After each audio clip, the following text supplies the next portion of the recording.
You wake to the soft rattle of a streetcar passing far below your window.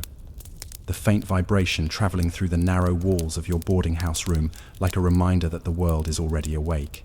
The first sensation is the weight of the morning air. Thick, faintly sweet, smelling of dust, perfume, and the residue of last night's cigarette smoke that never seems to leave your clothes, no matter how carefully you hang them. It is New York, 1926. You are an actress. Not a star, but one of the thousands who fill the lesser theaters, dance halls, and nightclubs that keep the city humming long after its more respectable citizens have gone to bed.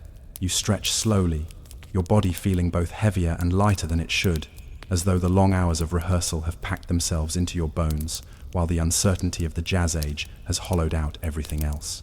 You notice the familiar ache in your feet.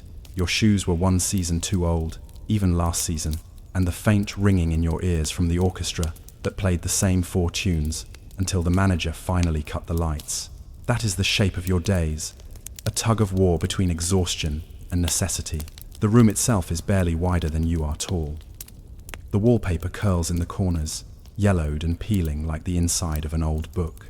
A single window offers a view of the alley behind the theatre district, where delivery boys clatter over cobblestones and stray cats slip between trash cans in search of breakfast.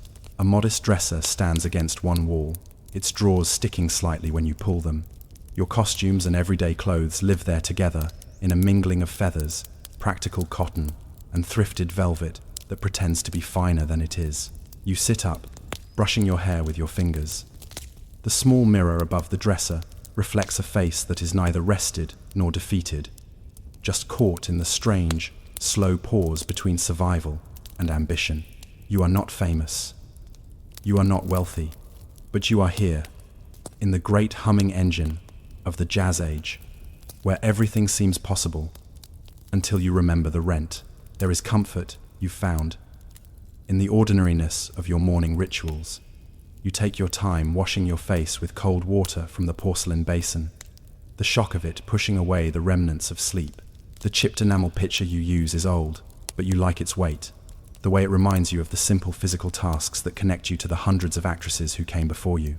You dry your skin with a thin towel that bears the faint scent of the theater's shared laundry, that mixture of starch, dampness, and too many lives pressed together. After dressing in a plain cotton blouse and skirt, you sit at your small table and open the ledger you keep tucked beneath a stack of playbills. It is not glamorous, but it is essential. Every actress you know keeps a similar book, tracking the slow trickle of income from nightly performances, occasional rehearsals, side jobs, and the unpredictable generosity of tips. Last night's earnings, $5.20. $1 of which came from a businessman who complimented your smile, but misremembered your name, go into neat columns. Expenses go into other lines: rent, meals, sheet music, stockings, powder, and the weekly subway fare to rehearsals. You understand that the jazz age is remembered for its glitter, but most of the glitter you encounter is the kind that falls from costumes and sticks to the corners of dressing rooms long after the applause has faded. You know the back doors of theaters better than their stages. You know how to sew a hem in 15 minutes, while the stage manager calls for last looks. You know the weight of a borrowed fur stole and the harsh reality of returning it at the end of the night. Once your ledger is updated, you tuck it away again, as though hiding a secret identity. To the audience, you are a creature of glamour, a figure bathed in light and accompanied by the bright hiss of a trumpet. But here, in this room, you are simply a woman calculating how many meals she can afford before payday. You step out into the hallway. The boarding house smells of old carpet, burnt toast, and the perfume that always seems to cling to actresses, even when they're trying to rest. The landlady is already awake, shuffling past with a broom that never quite reaches the corners. She nods at you, and you nod back. You have lived here long enough that the two of you rarely speak, except when rent is due or when a new actress moves in, bringing with her the familiar blend of hope and anxiety. Outside, the morning air is cooler than expected, carrying the dampness of last night's drizzle. You walk through the narrow streets that lead toward the theatre district, passing cafes that serve affordable breakfasts, bread rolls, coffee, perhaps eggs, if someone orders well that morning. You consider stopping, but decide against it. Last night's tips must stretch through the week. You turn onto 48th Street, where the backstage doors of various small theaters line up like the service entrances of a city built on illusion. You have rehearsals at 11, but you like arriving early to sit in the quiet wings before the others appear. The stage feels different in the morning, emptier, more honest. Without costumes or lighting, it is just wood, dust, and the faint echo of applause from nights long past. When you enter the theater, the custodian is sweeping. He nods toward a crate of props left from last night's performance. A cigarette holder, a broken cane, a feather boa missing half its feathers. Everything looks different in daylight, less glamorous, more real. You take a seat on the edge of the stage and look toward the rows of empty chairs. There is a specific stillness here, a hush that feels almost sacred. The world outside moves quickly. Cars, speakeasies, stockbrokers, flappers, newspaper boys. But inside this dim little theater, time slows. Perhaps that is why you love it. The director arrives with a stack of notes, each page filled with scribbles about timing, posture, and the subtleties of choreography.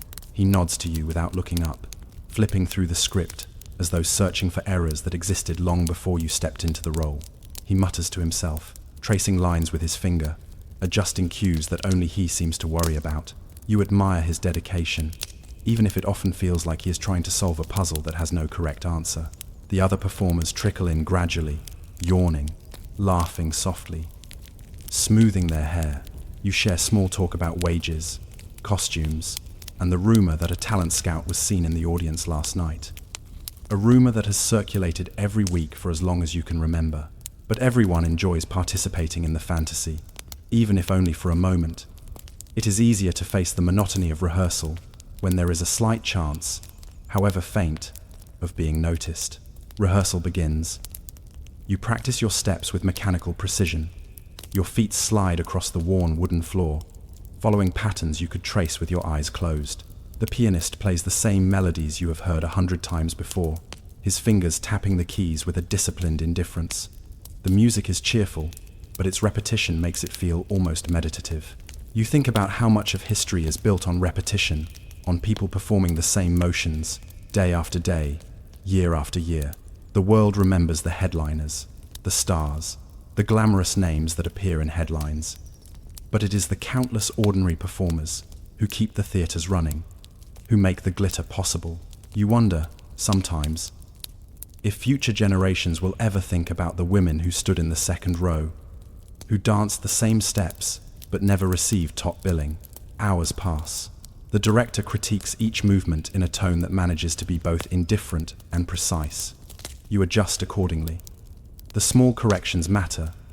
They always matter, not because they will make you famous, but because they keep the show steady, reliable, professional. There is dignity in consistency. When rehearsal ends, you gather your belongings. Your muscles tired, but your mind oddly calm. You linger a moment in the empty dressing room, looking at the cracked mirror, the scattered powder puff, the faded photograph of a once famous actress taped to the wall. She was someone people talked about once. Now, she is simply part of the decor. As you leave the theater, you step back into the bright afternoon. The noise of the city greets you with its usual mixture of energy and indifference. Delivery carts rattle by. A woman in a cloche hat hurries past, clutching a newspaper. Somewhere, a radio plays a distant tune. You take a slow breath, feeling the familiar pull of possibility and uncertainty. Tonight, you will perform again. The audience may or may not notice you. The tips may be small or generous. The future may shift by inches or remain perfectly still. But as you walk toward your afternoon, you feel the quiet truth of your life settling around you.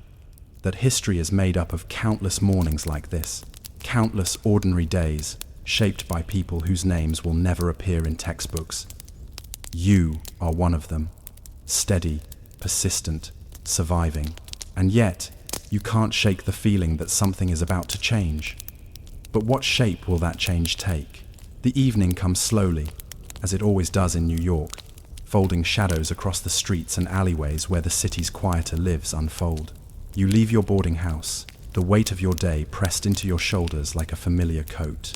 The air is warmer now, carrying a trace of late summer humidity, the faint scent of coal smoke from distant factories, and the lingering aroma of pastries from a cafe on the corner. It is ordinary and yet extraordinary. In the subtle way, only a city that never truly sleeps can manage. By the time you arrive at the theatre, the street is alive with movement. Delivery carts roll past with a rhythmic clatter.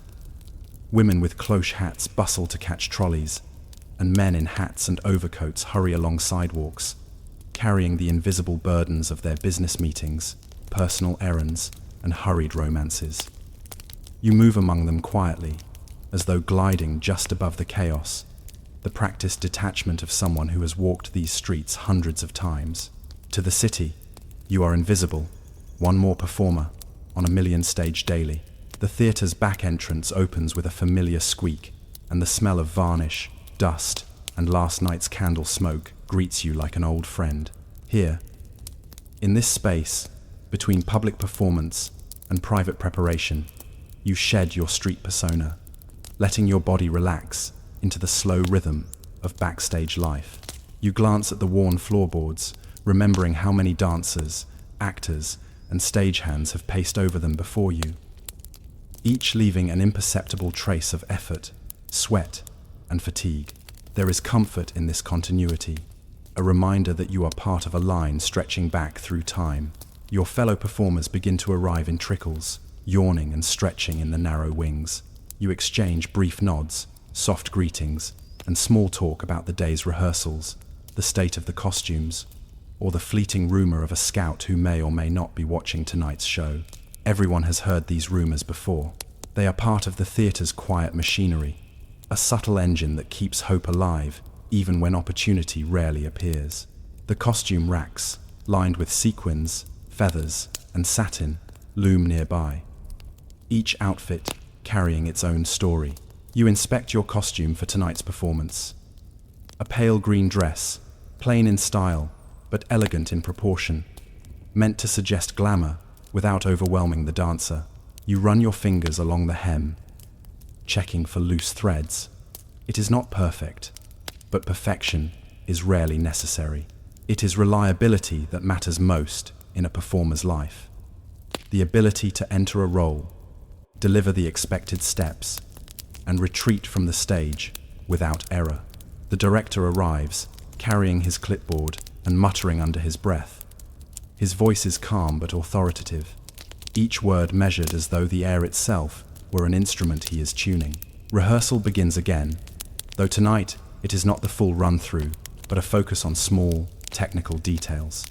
The precise angle of a hand, the way a foot touches the floor, the subtle timing between gestures. The work is repetitive and, by many standards, dull. But there is dignity in the meticulous repetition, in the endless refinement that ensures the show will proceed without disaster. Hours pass in this rhythm, punctuated by the faint clatter of the piano, the whispered corrections of the director, and the occasional soft laughter of performers taking brief respite from their exertion. You notice small things others might overlook. The way the stage lights glint off a carefully polished floorboard, the slight tilt of a costume hanger that casts a miniature shadow, the faint squeak of a prop door as it swings. These details are insignificant in isolation, but together they compose the texture of backstage life, the invisible scaffolding that supports every performance, every illusion presented to the audience. As the time for the evening's performance approaches, you sit in the dressing room, applying the final touches of makeup with precise, deliberate movements. You are not creating a face for the stage. You are performing the act of preparation itself, a ritual that steadies your nerves and centers your mind. The mirror reflects not only your image, but the cumulative history of countless performers who have sat in this same room, repeating the same motions, seeking the same quiet assurance that their work matters, even if the world outside remains largely indifferent. When the house lights dim and the audience begins to file in, you take a slow, controlled breath. You are aware of the separation between the stage and the public, the invisible barrier of expectation and perception. From your vantage point, you see the flicker of anticipation in the audience's eyes, the restless movement of those who came for amusement or diversion. You feel a peculiar detachment, the kind that allows a performer to step into a role without surrendering fully to it. It is this distance that protects you, that allows you to survive the long nights of repetition and the quiet ache of anonymity. The performance begins, and you move through it with practiced precision.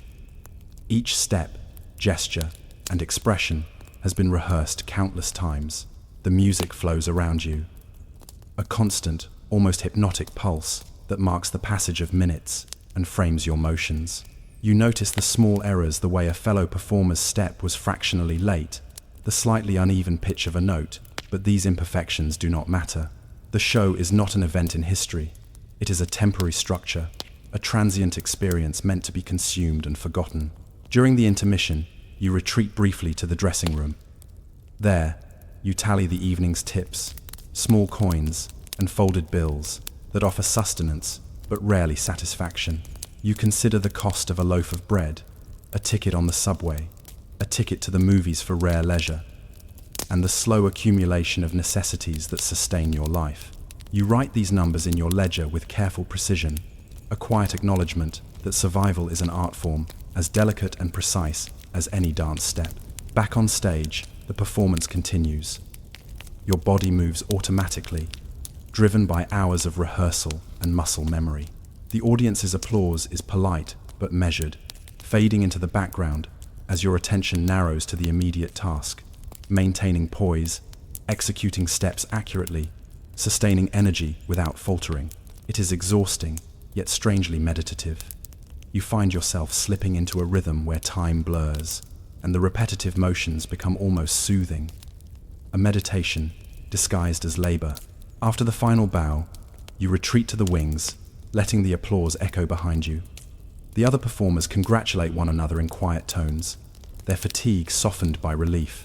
You gather your belongings, noting small damages, a torn seam, a lost feather, a smudge of makeup, and mentally plan repairs. Every detail, no matter how minor, matters.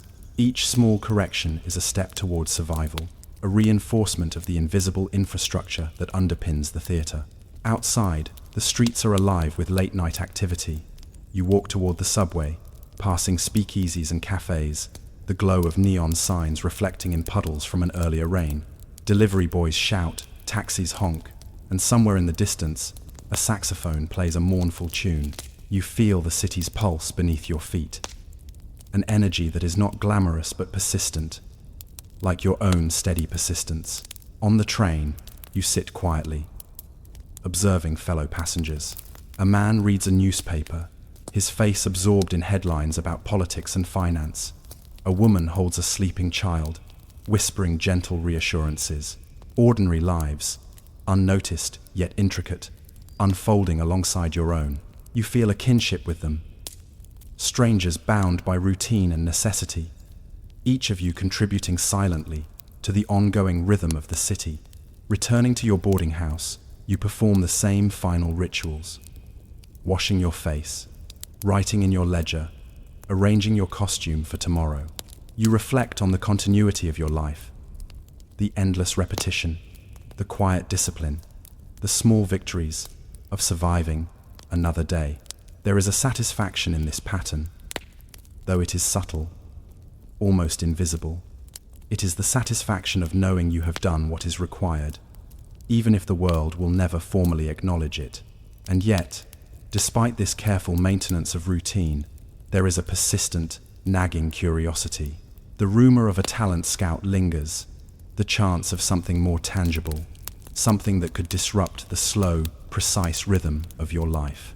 You wonder not if change will come, but what form it might take, how it will ripple through the carefully constructed routines, and whether it will leave you stronger or unmoored. In this quiet reflection, you feel a sense of anticipation, not a grand expectation, not the fireworks of stardom, but a small, insistent question. What happens to those who endure, who persist through repetition, who build invisible structures of survival in a world obsessed with spectacle? And more importantly, who will notice and who will remember? The night deepens, and you finally lie down, muscles weary, mind alert in its own quiet way. Outside, the city hums and breathes, indifferent yet alive. Tomorrow will bring the same routines, the same rehearsals, the same ledger to balance. Yet the question lingers, unresolved. What lies beyond repetition? And is there a moment when ordinary persistence suddenly becomes extraordinary? The city is quieter than usual that evening, though it is hard to notice at first. Streetcars rattle past with less frequency, and the usual hum of conversation in the cafes seems muted. You cannot explain why, but there is an odd stillness, as if the city itself has paused, waiting for something you cannot name.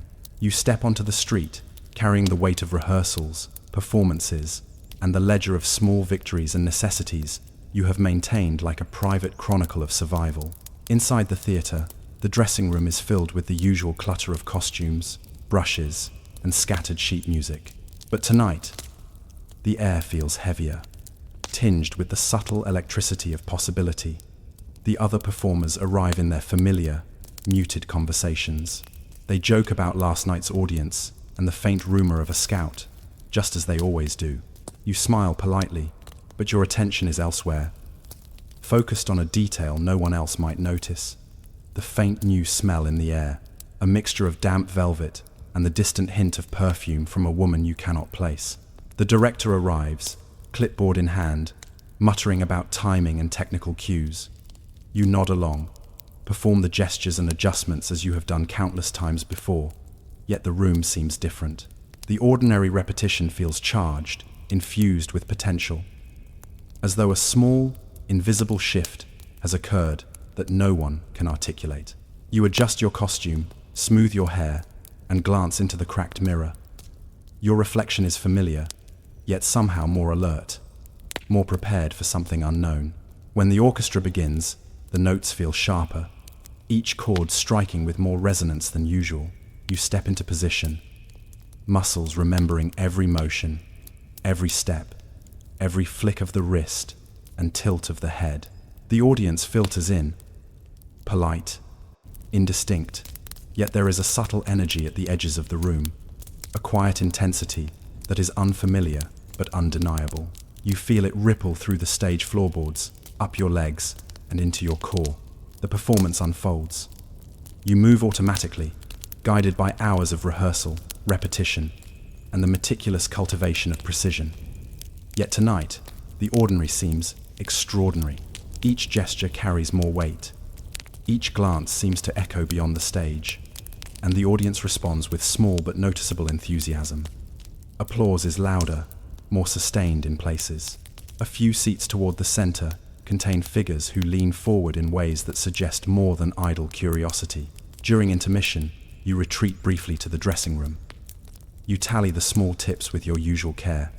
Yet tonight, the coins and bills feel heavier, like symbols of more than mere sustenance. The ledger seems almost to vibrate with anticipation.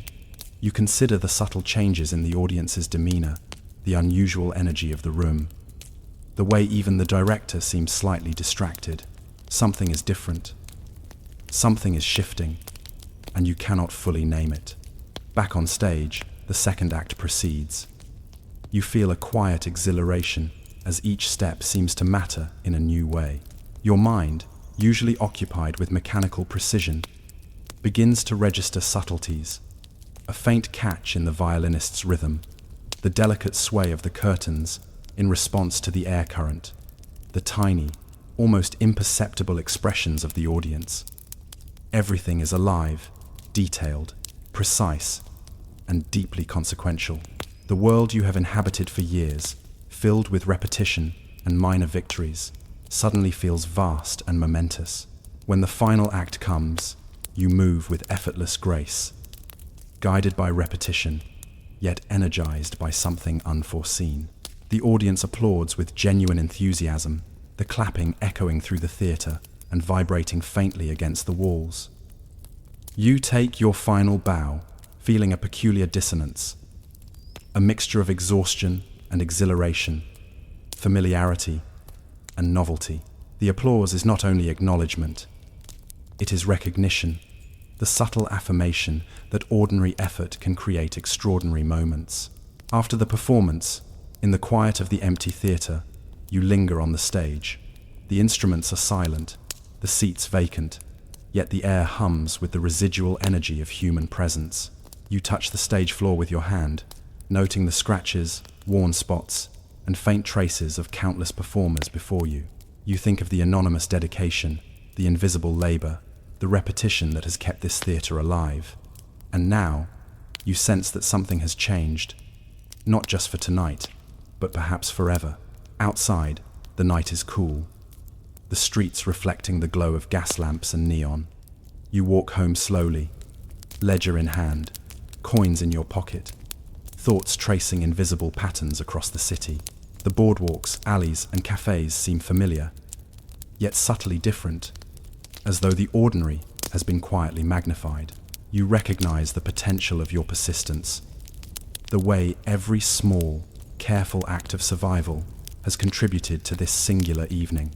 Back in your boarding house, you perform your final routines, washing your face, arranging your costume, noting minor repairs.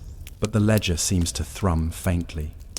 The numbers, more than calculations, they are proof of endurance, a record of unnoticed effort that suddenly feels significant. You lie in bed, muscles weary, mind alert with quiet curiosity. You consider the city, the theatre, and the innumerable lives moving in parallel to yours. You reflect on the subtle truth of history, that ordinary persistence often goes unremarked, yet it forms the scaffolding upon which extraordinary events can rest. Sleep finally comes, gentle but unsettled. You dream not of fame or fortune, but of small, precise acts, repeated over days, months, years, the quiet labor that sustains life. You dream of the ledger, the stage, the costumes, the faint smell of perfume in the dressing room, the clatter of coins, the subtle energy of the audience, and as you drift, you consider the final, unanswerable question. How many of these small, unnoticed efforts throughout history, performed quietly, meticulously, and persistently, have created the foundation for events that the world remembers? And what will be remembered of you, of your ledger, of your quiet, steadfast survival? History, you realize, is built not only by those whose names appear in headlines or biographies, but by countless people who endure, who persist, who maintain the ordinary machinery of daily life. You are one of them. And tonight, in the hum of the jazz age, you have glimpsed the subtle moment when ordinary endurance becomes extraordinary consequence. Reflection. Even in the shadows of anonymity, the small, disciplined acts of everyday life, ledgers balanced, costumes mended, steps rehearsed, carry significance. The jazz age may be remembered for its glitter, its scandal, and its music.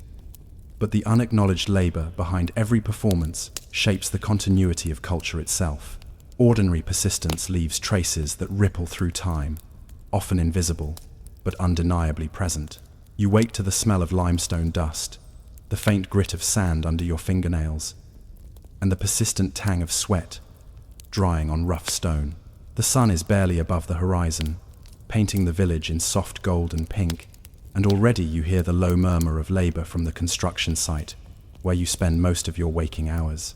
You are a mason, though no one calls you that directly.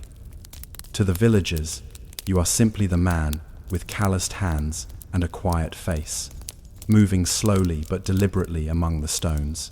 And yet, the work you do will outlast generations of villagers, even if your name is forgotten. The cathedral you are helping to build is modest by modern standards, but in your time it is monumental. Its foundation stretches across the small plateau at the edge of the village, where the soil is a mixture of clay and gravel. Every stone you lift, every wall you raise, feels simultaneously eternal and fragile. You know that centuries from now, people might walk past this building, worship inside its chambers, admire the arches and vaults, and never once consider the countless hours you spent measuring, cutting, and placing each block. Morning begins with the usual rituals. You examine your tools carefully. The chisel, worn smooth at the handle from years of gripping. The hammer with a slightly uneven face from repeated impacts, and a straight edge that has seen more drafts and measurements than you can remember. Each tool has a history, a weight and balance you know intimately. They are extensions of your hands, your mind, and the slow, deliberate rhythm of construction that will define the building long after you are gone. The other masons arrive gradually, dragging carts of stone or carrying wooden scaffolding. Some are younger, eager to learn, their hands raw and unaccustomed to the strain. Others are older, their movements deliberate and economical, shaped by decades of work that has left them lean, muscular, and slow to anger. Together, you form a chain of labor, each person a link in a process that demands both precision and endurance. You begin with the foundation stones, carefully inspecting each block for cracks, imperfections, and irregularities. The work is repetitive, tedious, and physically exhausting. You measure the depth of trenches, lay stones in careful alignment, and pack sand and mortar with meticulous care. It is boring, unglamorous labor, and yet, in the repetition, there is a strange satisfaction. You see your efforts taking form in the ground beneath you, in a structure that is simultaneously temporary scaffolding and permanent legacy. The villagers pass by occasionally, children peeking curiously over the edges of trenches, women carrying water or baskets of food, elders nodding in quiet approval. Their interest is fleeting. They do not stop to consider the precise alignment of the stones, the careful mixing of mortar, or the subtle angles that will make the walls stand against wind, rain, and time. Yet without them, your work would be impossible. Each basket of stone, each container of water, each small word of guidance forms part of a quiet, unseen network of survival and progress. By midday, the sun is high, and the dust clings to your skin and clothing. Your hands ache, your back stiffens, and the rhythm of labor feels endless. You pause briefly to drink from a leather flask, noting the steady flow of sweat and the faint tang of iron in your palms. You glance across the construction site, where half-completed walls stand in stark contrast to the empty earth. A visual timeline of your collective effort. Every inch of stone is deliberate, a silent testament to endurance, precision, and the willingness to perform boring labor for the sake of permanence. You think about the cathedral itself, its arches, its vaults, and the spaces that will eventually host worshippers, processions, and ceremonies. These will be the visible parts of the structure, celebrated and noted, perhaps even recorded in chronicles. But the hidden work, the careful laying of stones, the reinforcement of foundations, the constant measurement and recalibration, is what will ensure that the cathedral endures. The builders, the masons, the laborers, they are the invisible backbone of history, unsung and largely forgotten. The younger apprentices approach you, asking questions about technique, how to cut a block to fit a tight space, how to ensure that the weight of the arch is properly distributed, how to mix mortar so that it will hold against both time and weather. You answer with patience, demonstrating motion slowly, deliberately, correcting small mistakes before they become structural failures. Teaching is as much a part of your labor as the work itself. Without the transmission of knowledge, this cathedral might collapse, not immediately, but decades later, when human hands no longer maintain it. Lunch is a brief pause, bread, cheese, and water shared under the half-finished roof. Conversation is minimal, consisting mostly of observations about the day's progress, minor complaints about the heat, and advice about tool maintenance. There is a quiet camaraderie in this, a shared understanding that the work is larger than any one individual. It is a living structure, growing slowly, imperceptibly, shaped by countless hands over months and years. Afternoon brings more repetition. Stones are lifted, chisels strike rock, and mortar is applied. The sound of labor hammer on stone, saw on wood, shovel in dirt forms a rhythm that is steady, hypnotic, and almost meditative. You think about the centuries that may pass before anyone notices a small imperfection. a tiny misalignment, a minor flaw in a stone's placement. And yet, even minor flaws can have consequences over decades, ripples that affect the durability of the structure. History, you realize, is often constructed in the minutiae. As the day wanes, the work slows. Muscles tired, backs aching. The team steps back to survey the progress. The walls are rising, scaffolds are in place, and the foundation, carefully leveled and measured, stands ready to bear the weight of what is yet to come. You note the subtle shifts in stone placement, the tiny adjustments made over the course of the day. Each is deliberate, necessary, and often unnoticed by anyone who will pass through the cathedral centuries later. Evening brings the return to the village. You carry tools, leftover mortar, and small scraps of stone back to the storage area, performing the final rituals of labor, cleaning, sharpening, and securing. Your hands are raw, your body weary, but there is a quiet satisfaction in seeing the day's work preserved, ready for tomorrow.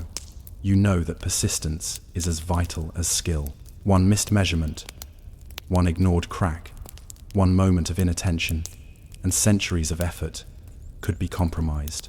In the quiet of your small quarters, you take out a scrap of paper, a rough sketch of the day's progress. You mark measurements, note observations about stone quality, and jot small reminders for tomorrow. This is your ledger, your personal record of labor, much like the actors' ledgers you have heard of from the city beyond the hills. It is not glamorous, not intended for admiration, but it preserves the invisible work, the careful accounting of effort and endurance that ensures the cathedral will survive when names are forgotten. You lie down on the simple straw mat that serves as your bed, hands still dusty, muscles protesting, mind alert with calculations and observations. Sleep comes slowly, punctuated by thoughts of arches, weight distribution, and the unending monotony of precise labor. Yet in this monotony, you feel a strange kind of immortality. Each measured action, each aligned stone, each careful correction builds something beyond yourself. You are constructing history, though history may never know your name. And as you drift towards sleep, a thought lingers. What becomes of those whose work is essential, enduring, and invisible? How many lives, like yours, leave traces that shape the future, yet vanish from memory? You close your eyes, knowing the answer is uncertain, and that uncertainty is perhaps the point of labor itself. The sun rises slowly over the village, brushing the limestone blocks of the cathedral with a muted, golden light that highlights dust motes drifting in the air. You awaken with the familiar ache in your arms and back, remnants of yesterday's labor, yet a sense of purpose keeps you moving.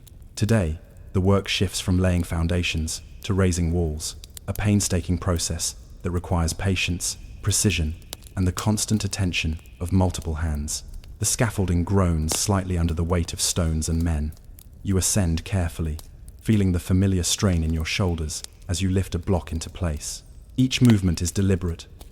One false step, one miscalculated placement, and the effort of hours, or even days, can be undone. The rhythm is slow, but steady. Your hands, hardened and calloused, mold to the work. The muscles and tendons remember the motions, even as your mind catalogues measurements, angles, and weight distribution. Your team works in silence more often than not, communicating with brief gestures, nods, or low grunts. Speech is unnecessary. The work requires focus, almost a meditative attention to repetition. Each mason knows their role. Some carve stones to precise specifications, others lift and maneuver them into place, while a few check alignment with levels and plumb lines. The cathedral is a symphony of effort, composed not of music, but of discipline, endurance, and quiet human persistence. You notice the subtle inconsistencies in the stones delivered that morning. A few are slightly off in size, others contain hairline fractures, invisible to the untrained eye. Your mind works constantly, adjusting placements, compensating for minor flaws, ensuring the overall structure remains sound. This is invisible work labor that, once complete, may never be acknowledged, But without it, the cathedral could crumble decades from now, under storms, earthquakes, or simply the slow march of time. The younger apprentices struggle with some of the heavier stones, their enthusiasm occasionally undermined by inexperience. You show them how to leverage weight, how to support a block until mortar holds, how to move in synchrony with another mason. Teaching them requires patience, as small mistakes can have lasting consequences. You reflect on how history itself is built this way. Knowledge passed quietly, meticulously, from one generation to the next, often without recognition. By midday, the sun is high, burning off the morning chill. Sweat runs down your face, drips into your eyes, and coats your hands with a thin layer of grit. You pause briefly, wiping your brow, noting the shadows cast by the rising walls. They are more than mere obstacles. They are indicators of progress. Each layer of stone is a record of effort, a tangible timeline of human labor, and a physical manifestation of endurance. The cathedral, once a mere plan, becomes increasingly real, shaped by repetitive, disciplined actions, repeated day after day. As you continue, the interplay between individual effort and collective achievement becomes more apparent. One mason's precise alignment ensures another's block will sit properly. A properly mixed batch of mortar allows walls to stand firm. A correctly cut archway distributes weight evenly across the structure. The cathedral's strength is not in any single act of brilliance, but in the careful accumulation of countless small, deliberate actions. You think about this often, considering how many historical events, wars, treaties, revolutions depend not only on famous names, but on the quiet, persistent work of ordinary people. During a brief respite, you sit on the edge of the scaffolding and look across the village. Children play near the riverbank. Women carry water and firewood, and a few villagers pause to observe the cathedral's progress. They notice the visible walls, perhaps admire the height or the symmetry, but they rarely consider the hours of calculation, adjustment, and invisible labor that make it possible. You wonder how many people in history have been like you, vital to the structure, invisible to the future. The afternoon brings more challenges. One of the walls shifts slightly under the weight of a newly placed arch. Immediate correction is required to prevent future structural failure.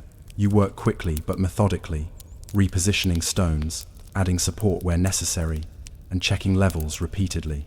The process is unglamorous, exhausting, and tedious, yet the satisfaction of restoring balance is profound. Each correction is a testament to endurance and human skill.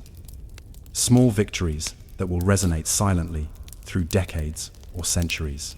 Meanwhile, the apprentices observe, learning to anticipate problems before they arise.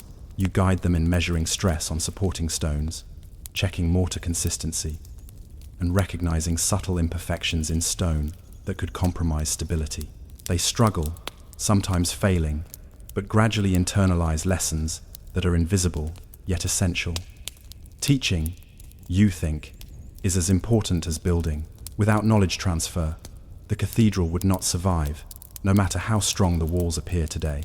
Evening descends slowly, casting long shadows across the half-finished structure. The walls, arches, and scaffolding form a skeletal outline of what will eventually stand as a permanent edifice. You and the team take a step back, surveying the day's work.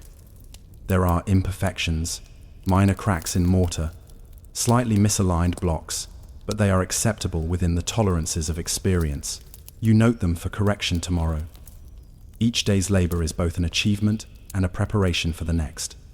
A continuous cycle of repetitive precision that defines the work of a mason. After tools are cleaned and scaffolding secured, you descend and make your way back to your quarters.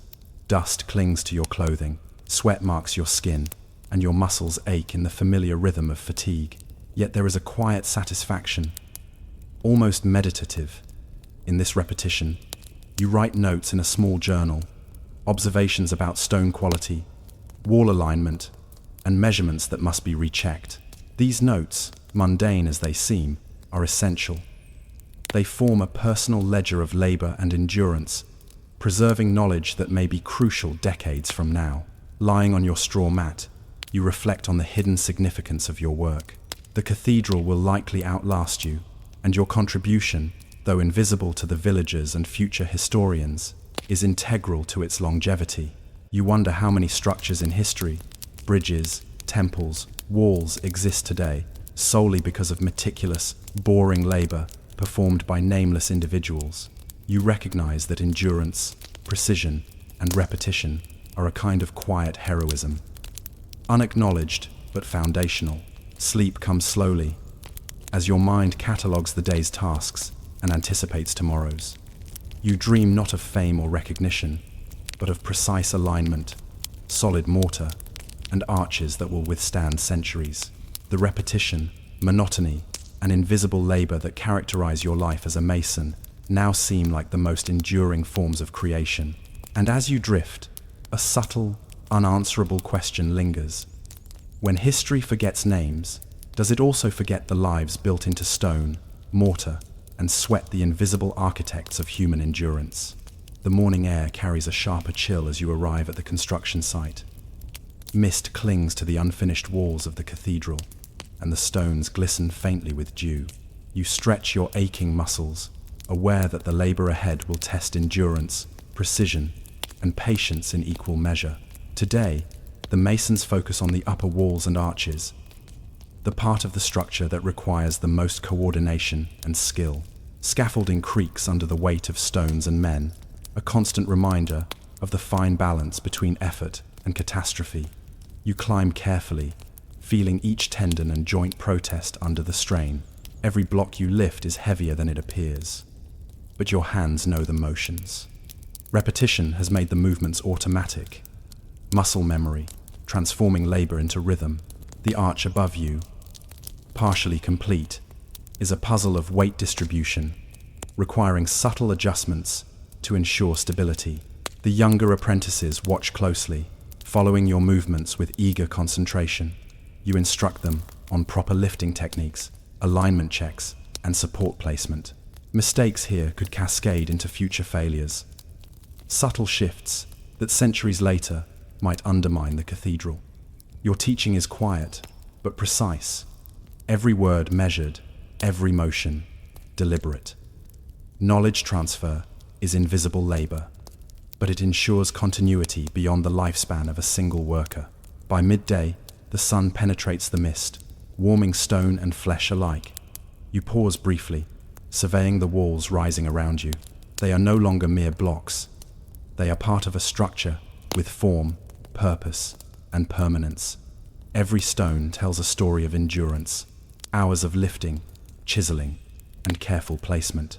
You reflect on the unseen effort embedded in the building, the countless hands that have labored to create something larger than themselves, something that will endure long after the names of those hands are forgotten. As the afternoon progresses, challenges arise. A keystone slips slightly as it is set into the central arch.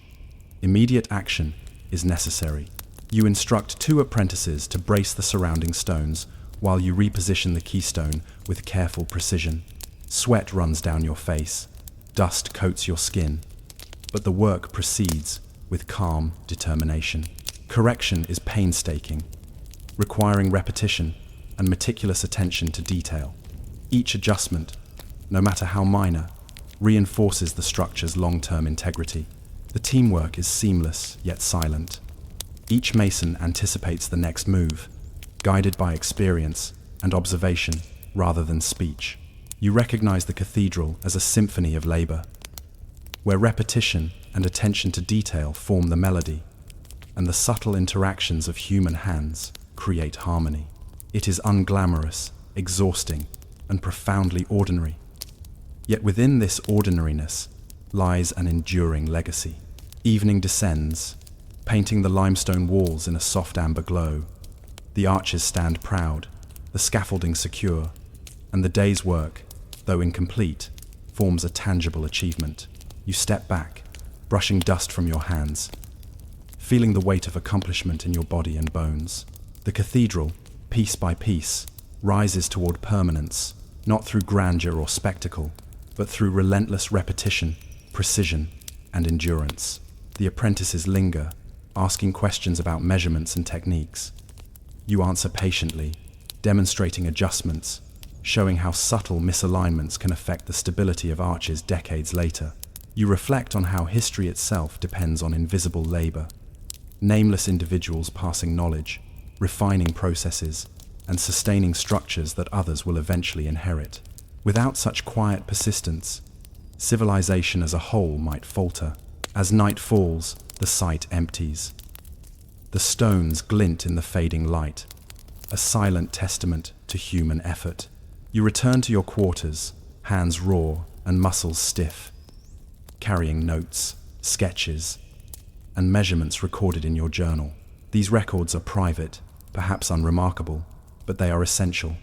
They preserve the memory of labor, the invisible thread connecting the work of one day to the structure's long-term stability. You realize that your life, though quiet and repetitive, participates in a story larger than yourself. Lying on your straw mat, the day's events replay in your mind. The slipping keystone, the coordination of hands, the careful placement of each block, all are minor dramas in a larger narrative of endurance. You think about the centuries that will pass before anyone notices a minor flaw, if they ever do. The cathedral will endure through storms, neglect, and the changing world around it. And yet, your name may never be spoken in connection to it. Your labor is invisible, like the countless small efforts throughout history that have shaped human civilization. Sleep arrives slowly, punctuated by visions of arches, vaulted ceilings, and walls that stretch skyward.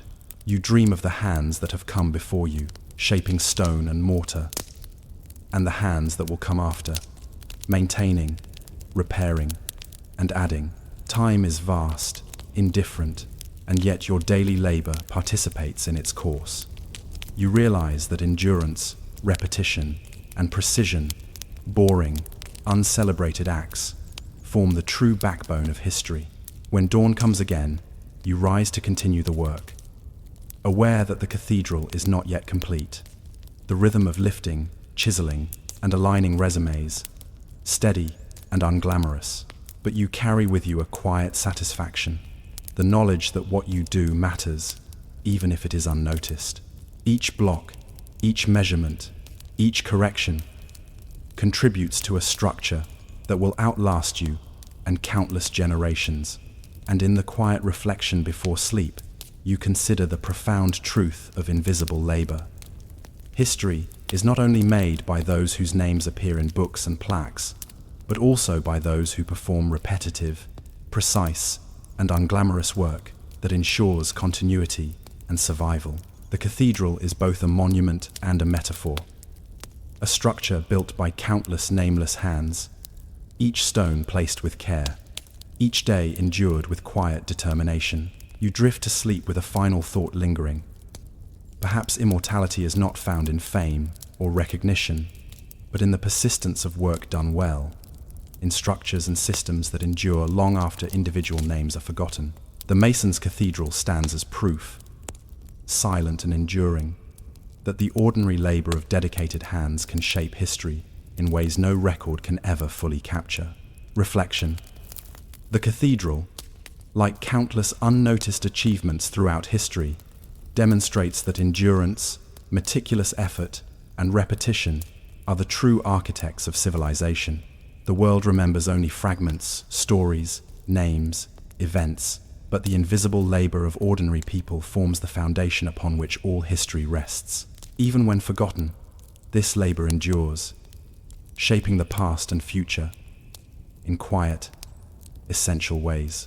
You awaken to the faint scent of ink, parchment, and the lingering aroma of coal smoke drifting through the narrow streets of the port city. Outside, the morning is already alive. Merchants hawking goods, dock workers shouting over the rhythm of hoisting crates, and the persistent clang of chains and ropes as ships settle into their berths. Inside, the customs house is quieter, more deliberate, a place where the rhythms of bureaucracy dominate the day, and the lives of ordinary clerks like yourself are defined by ledgers, stamps, and the endless sorting of paper, your morning begins predictably. You step into the cramped office, a space defined by tall shelves crammed with ledgers, stacks of parchment, and bundles of correspondence tied with twine. Dust motes hang in the air, illuminated by the first weak rays of sunlight that manage to penetrate the grime-streaked windows. The walls, lined with notices, maps, and faded charts of shipping lanes, are nearly forgotten by everyone, except those who rely on their guidance to prevent mismanagement, smuggling, or bureaucratic disaster. At your desk, you open a fresh ledger. The ink, thick and stubborn, stains your fingers as you make careful entries. Incoming shipments, outgoing tariffs, and duties owed. Each transaction, no matter how minor, must be recorded with precision. The slightest error could ripple into weeks of confusion, disputes with merchants, or financial discrepancies. You are a small cog in the machinery of trade, but the machinery depends on your attention to detail, your discipline, and your willingness to endure long hours of seemingly monotonous work. Your colleagues arrive gradually, each bringing a bundle of paperwork, a ledger needing verification, or a note from a superior. The room fills with the quiet sounds of pens scratching, papers shuffling, and the occasional cough. Conversations are minimal. Most of the communication occurs in clipped phrases or gestures, reflecting a shared understanding that precision is paramount. Mistakes are not merely inconvenient, they are dangerous to both the integrity of the office and your own reputation. You begin with the incoming manifests. Each ship entering port carries a list of goods. Barrels of salted fish, crates of wine, bolts of cloth, sacks of sugar, and occasional rarities like spices or silks from distant lands. You check these items against declarations, noting discrepancies and cross-referencing previous records. The work is methodical, often tedious, and requires a careful eye for detail. A missed entry, an unrecorded crate, or a misstated shipment could lead to fines, disputes, or accusations of negligence. The stakes are low in the grand scheme of history, but high in the microcosm of this office. As you work, you notice small patterns. The same ships arriving weekly, certain merchants repeatedly understating cargo weight, and clerks who have developed subtle shorthand to track recurring discrepancies. These patterns are invisible to the casual observer, but to those of you entrenched in the minutiae, they are lifelines. Markers that keep the system functional. You take quiet pride in recognizing and correcting them, understanding that your diligence, while unremarkable, sustains the broader flow of trade and taxation. Around mid-morning, the office receives a letter marked urgent. A merchant disputes a tariff calculation, claiming clerical error. You examine the documents carefully, cross-referencing invoices, manifests, and previously recorded tariffs. The work is slow, deliberate, requiring patience and meticulous attention. Mistakes here could ignite conflict, not violence, but irritation and financial loss, which in this world feel nearly equivalent. You note corrections and prepare a formal response, sealing the envelope with wax and a stamp, a ritual that lends a sense of authority and permanence to even the most mundane, bureaucratic act. The clerk beside you coughs, spreading a thin haze of coal dust and ink residue. He is an older man, quiet, meticulous, and unflinchingly precise in his calculations. He has worked in this office for decades, and you watch him as he sorts through correspondence with the calm detachment of someone who has internalized the rhythm of paper, pen, and ledger. His movements are deliberate, unhurried, yet impossibly efficient, a testament to the endurance required to survive decades in a monotonous, yet essential, occupation. By noon, the morning's work has accumulated into piles, invoices, manifests, letters, and reports awaiting verification. You methodically sort them into categories: approved, disputed, pending further clarification. Each pile grows like a miniature archive of the day's activity, containing the faint trace of countless lives and transactions. You think about how many of these records will be discarded after a few months, filed away and forgotten, yet they are crucial to the immediate operation of trade, taxation, and governance. The lives of merchants, sailors, and dock workers, pass through your hands in the form of ink and paper. You handle them with the quiet reverence of someone aware that your diligence is a form of stewardship. As the afternoon approaches, a shipment arrives, requiring direct inspection. You step onto the docks, ledger in hand, to cross-check the physical cargo against recorded declarations. The work is slow and deliberate. Barrels are weighed, crates counted, sacks inspected for quality and quantity. Each observation must be recorded accurately. Mistakes, even small ones, could lead to disputes, losses, or accusations of corruption. You carry out this work with a blend of mechanical precision and attentiveness, the same combination that governs every task within the office. You notice the small details that others might overlook: a slightly torn barrel, faint markings on a crate indicating previous tampering, the subtle aroma of mildew in a shipment of imported cloth. These details, mundane as they seem, carry weight. They could indicate human error, attempts at deception, or simply the passage of time.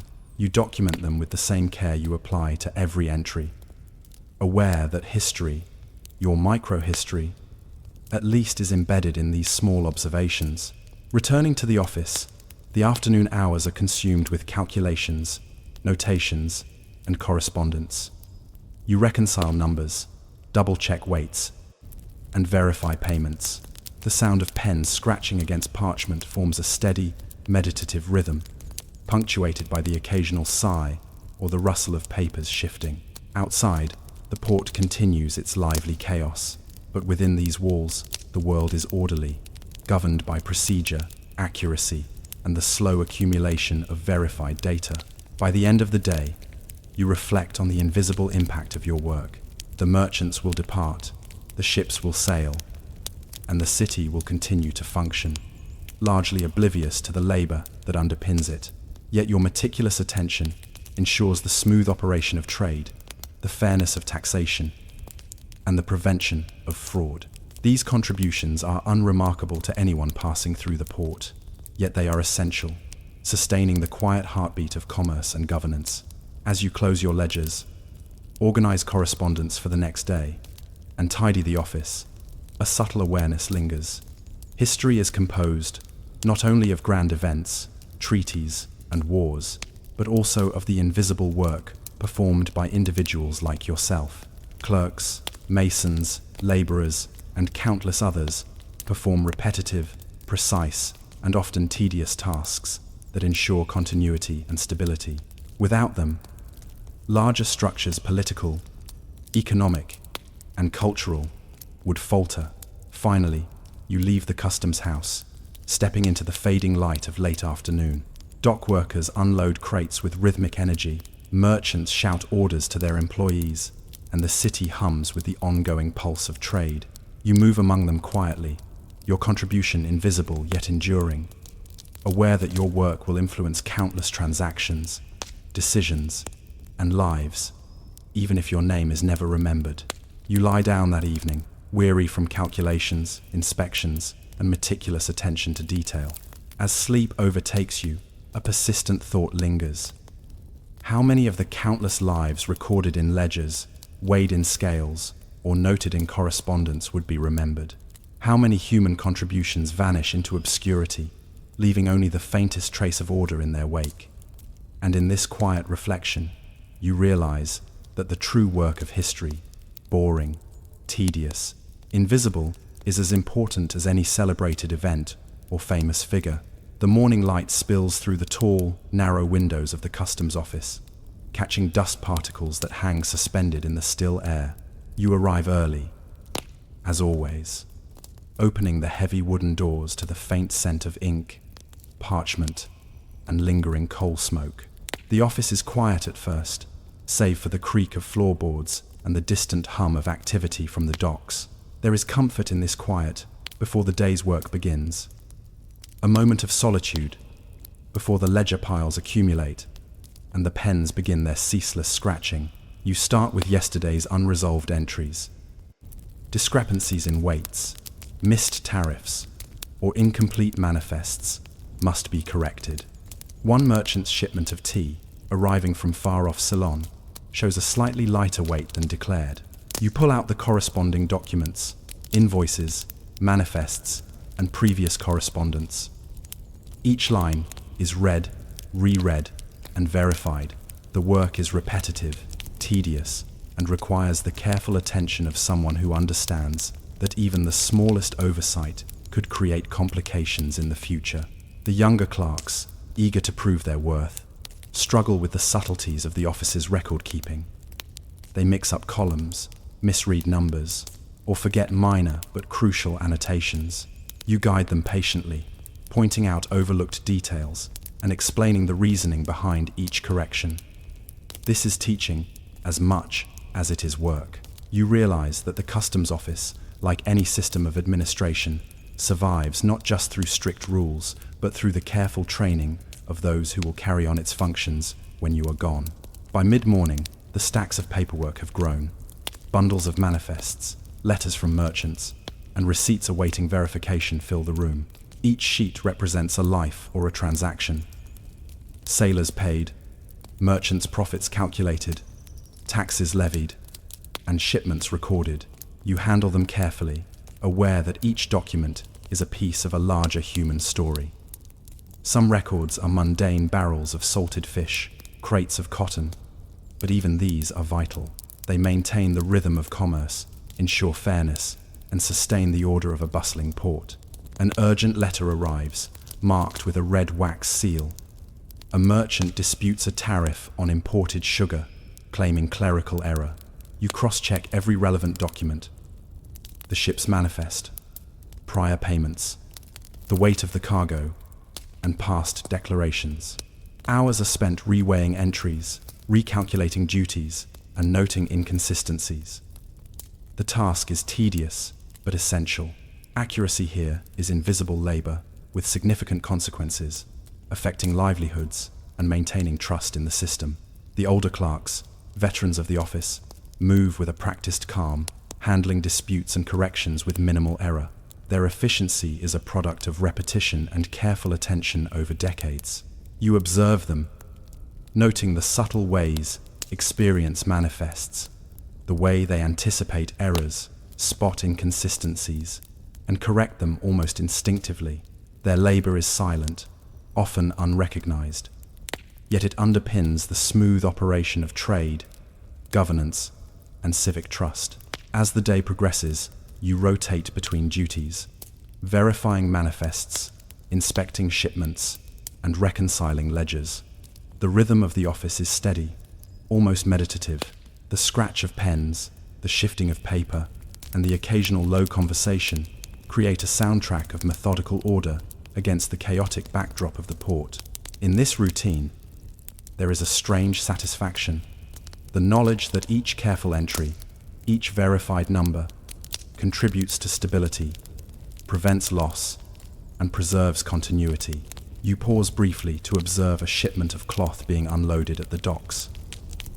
Crates are carefully checked against the declarations you have verified earlier. The work of clerks, dock workers, and inspectors interlocks seamlessly, forming an invisible web of diligence. A single missed annotation could cause disputes, delay shipments, or result in financial loss. You realize that the significance of your labor lies not in drama or recognition, but in maintaining the integrity of the system. By mid-afternoon, fatigue sets in. Your eyes strain from reading fine print, calculating totals, and reconciling discrepancies. Yet the work cannot pause. There are letters to respond to, ledgers to update, and errors to correct. One minor miscalculation could create a ripple effect, disrupting both commerce and trust. The task is repetitive, tedious, and invisible to the broader world, but it is essential. Without clerks like you, the port would descend into confusion, disputes, and inefficiency. During a brief respite, you reflect on the nature of this labor. Historians may later record tariffs, trade volumes, or economic trends, but the clerks behind the numbers will be forgotten. Every entry, correction, and annotation is a quiet act of preservation, a safeguard against disorder, and a testament to human patience and endurance. You recognize that the mundane work of accounting, reconciling, and verifying is a cornerstone of civilization. even if it appears boring to the casual observer. A young clerk approaches with a bundle of letters. He hesitates, unsure of the proper procedure. You instruct him step by step, demonstrating how to record each shipment, check the accuracy of weights, and calculate duties. Teaching is as important as labor itself. Knowledge must be transferred meticulously to ensure continuity. Each correction you make, each lesson you impart, contributes to a system that will persist long after you have left. By late afternoon, the office hums with activity. The ledger piles have diminished slightly, corrected entries have been reconciled, and correspondence has been filed. You perform one final check of the day's work, ensuring that all shipments, payments, and notes are accounted for. The room feels ordered, precise, and complete, though the tide of paperwork will return tomorrow, just as relentless and demanding as today. When you finally leave, the port is bathed in the orange glow of the setting sun. Ships sway gently at their berths, sailors move among crates, and merchants negotiate in hushed tones. Outside, the city is alive, vibrant, and chaotic. Inside, the customs office has imposed order on this chaos, invisible yet vital, maintained through the persistent and repetitive labor of those who work quietly, meticulously, and without recognition. As you walk home, ledger in hand, you reflect on the significance of your work. It is repetitive, boring, and invisible, yet it is essential. The smooth operation of commerce, the fairness of trade, and the prevention of disputes all depend on the careful attention of clerks who understand that history is not only made by grand events, but also by small, precise acts repeated daily. You lie down that evening, weary but satisfied, aware that the tasks of tomorrow will continue in the same rhythm. As sleep overtakes you, a quiet question lingers. How many of the countless lives passing through ledgers, manifests, and letters will ever be remembered?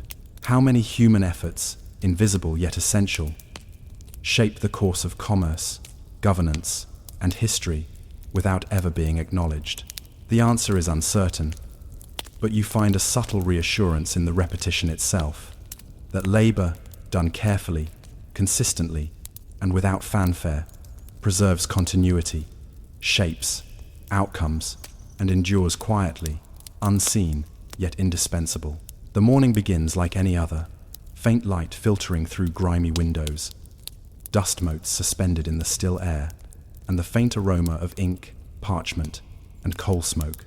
You enter the customs office with a quiet familiarity, ready to resume the rhythm that defines your life, counting, verifying, cross-checking, and documenting. Each day feels repetitive, almost monotonous, yet it carries weight far beyond the visible world of ships, merchants, and cargo. Your desk is piled with correspondence, letters from merchants disputing tariffs, manifests from distant ports, and invoices awaiting verification. Each sheet of paper is part of an intricate web of commerce, a microcosm of human activity that will remain invisible to history unless recorded, reconciled, and preserved. The work demands focus and discipline. One misrecorded figure could ripple through weeks of trade, disrupting payments, frustrating merchants, and sowing distrust. You begin by addressing discrepancies from yesterday's records. A shipment of spices from India shows conflicting weights on 2 manifests. You consult prior ledgers, measure, and cross-reference, noting subtle differences and calculating the duties owed. The work is painstaking and unglamorous, yet necessary. Accuracy, repetition, and attention to detail are your instruments. Through them, the machinery of trade functions smoothly. Around mid-morning, the office receives a shipment needing inspection. You move to the docks, ledger in hand, observing barrels of sugar, crates of tea, and sacks of cloth. Every item is weighed, counted, and compared against recorded declarations. Minor discrepancies are noted and corrected. The process is repetitive but essential. Through careful observation, you prevent loss, maintain fairness, and preserve trust between merchants and officials. The rhythm of labor becomes almost meditative. Pen against parchment, hands moving in practiced motions, eyes scanning numbers, notes, and annotations. Even mundane details, the slight tear in a barrel, faded ink on a manifest, the faint scent of mildew in stored cargo are observed and recorded. In these small acts, you participate in a quiet, invisible choreography that keeps the wheels of commerce turning. By afternoon, the younger clerks grow tired, but you guide them patiently. You demonstrate the process of verifying manifest totals, ensuring tariffs match, and recognizing patterns that could indicate errors or fraud. Teaching becomes as vital as performing the work itself. Without knowledge transfer, mistakes compound and the system falters. You realize that invisible labor is not merely repetitive. It is cumulative, enduring, and foundational. An urgent letter interrupts the routine.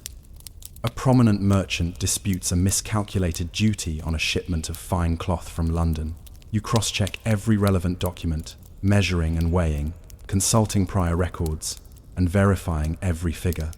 Hours pass. The work is painstaking and boring, yet you persist. Each correction ensures that trade remains orderly, that fairness is maintained, and that small mistakes do not escalate into larger consequences. The older clerks move with practiced calm, handling their own disputes and corrections with almost imperceptible efficiency.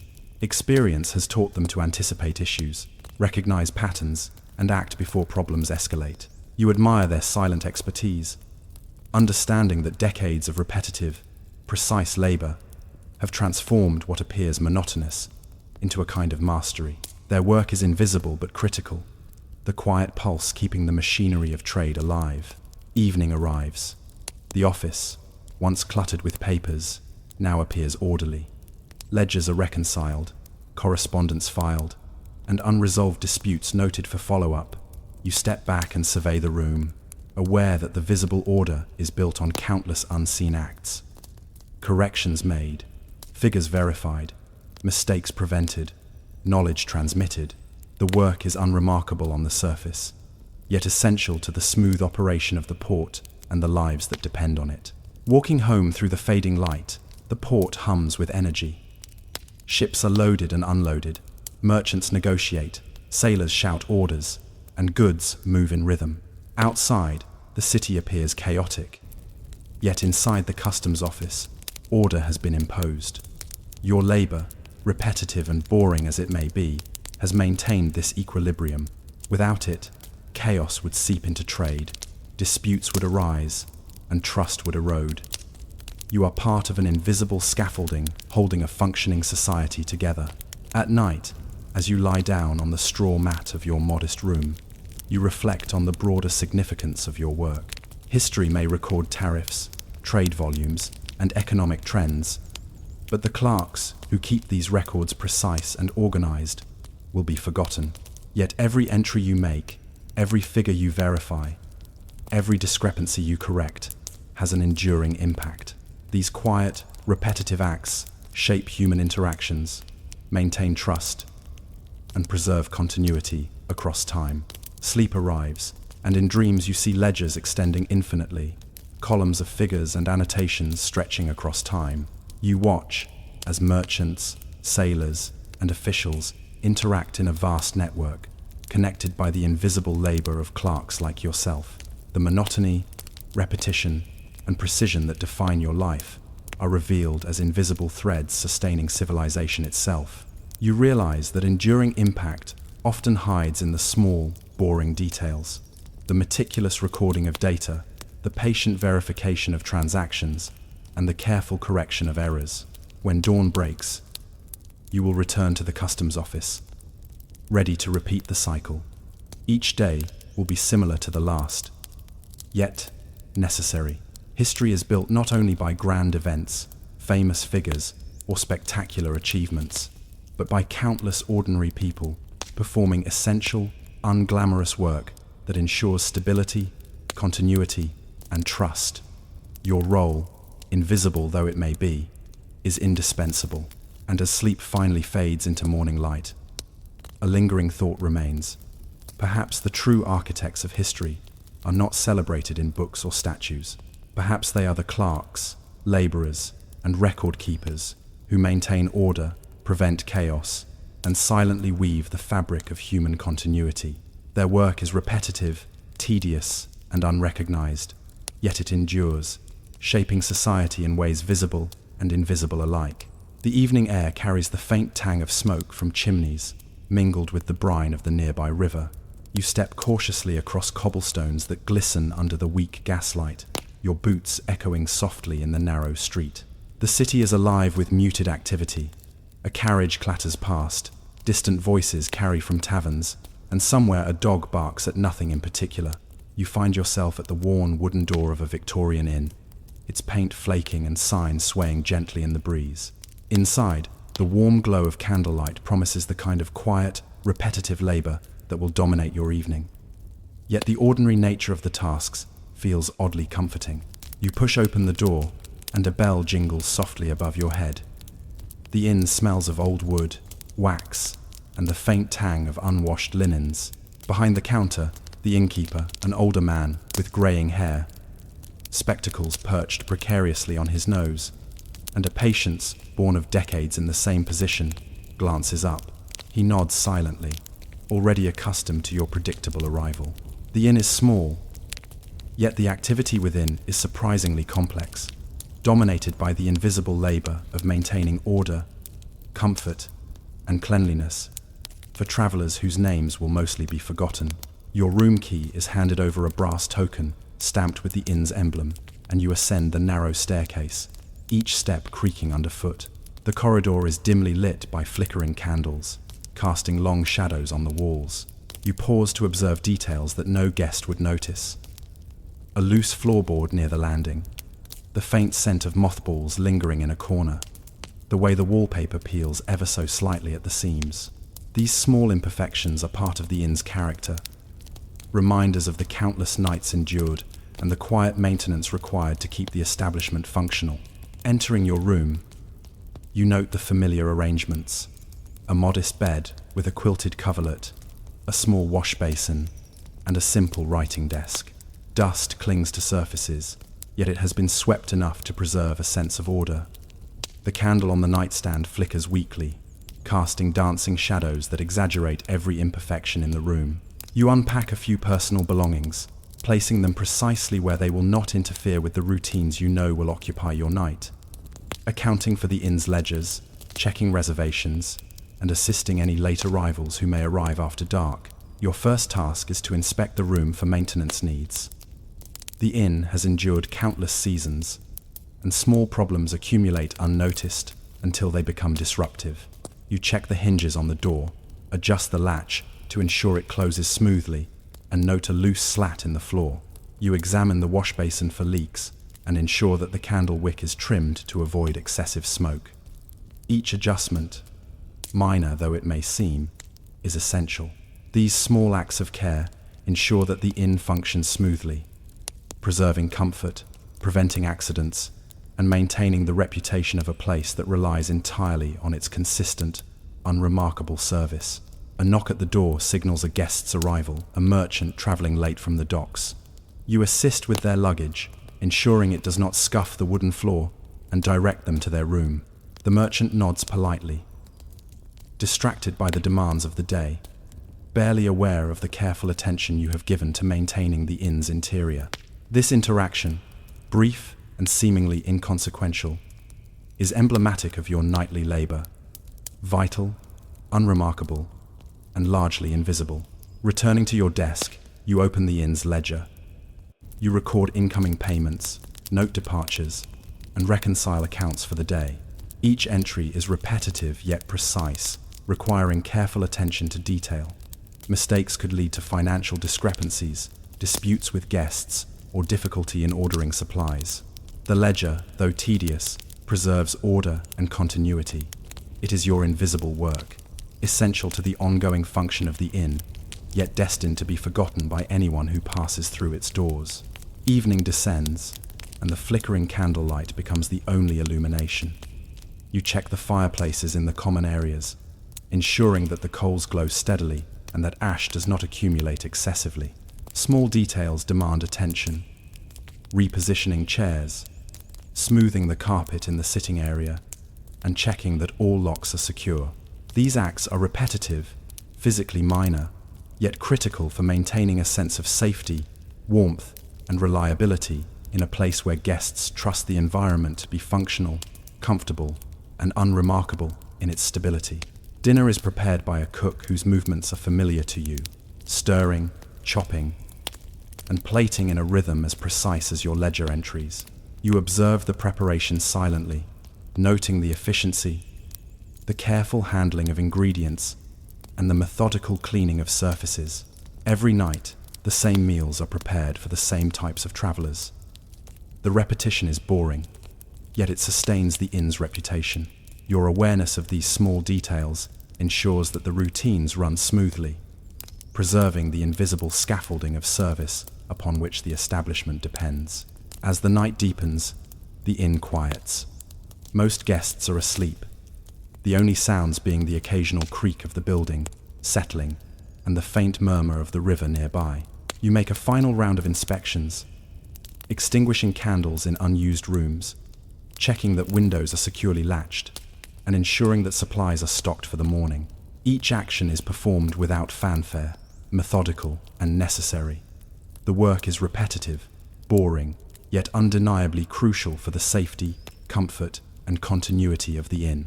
Finally, you return to your own room. You sit at the writing desk and make notes on the evening, repairs needed, minor complaints from guests, and adjustments to the ledger. These notes are mundane, unremarkable, yet they preserve memory and continuity. They ensure that the inn continues to function smoothly, night after night, long after the guests have departed. Your labor is invisible, uncelebrated, but essential, forming a quiet backbone upon which the ordinary lives of travelers rest. Lying in bed, you listen to the creaking floors and the distant murmur of the river. The night is quiet, but alive with the traces of human effort, repetition, and endurance. You reflect on the subtle truths of your work. That repetition, attention to detail, and small, deliberate acts of care maintain systems far larger than yourself, even if no one ever notices. The inn, with its cobblestones and candlelight, survives because of the invisible, methodical labor performed each night. As sleep overtakes you, one lingering thought remains. How many unnoticed acts, tiny, repetitive, and boring, are essential to the smooth functioning of the world around us? How many nights like this, in countless inns, homes, and offices, have passed unnoticed, yet shaped the daily life of generations? And in this quiet reflection, you realize that the true significance of labor is often invisible, recorded only in the persistence of small acts repeated over time. The candlelight flickers softly as you rise from your brief rest, aware that the night is far from over. The inn's corridors are quiet, but routine demands your attention. In a place like this, silence is deceptive. The functioning of the establishment depends on countless small tasks, each performed in sequence, each unnoticed by the majority of guests. It is a quiet choreography, one that requires patience, discipline, and repetition. You begin with the common rooms, checking that the seating is arranged neatly and that the hearths are smoldering evenly. A faint draft from a poorly fitted window prompts you to adjust the sash slightly, sealing it against the cold night air. These adjustments are minor, yet they ensure that guests' comfort remains uninterrupted. The inn thrives not through spectacle, but through the careful maintenance of its basic functions, through attention to the ordinary and predictable. The kitchen requires attention next.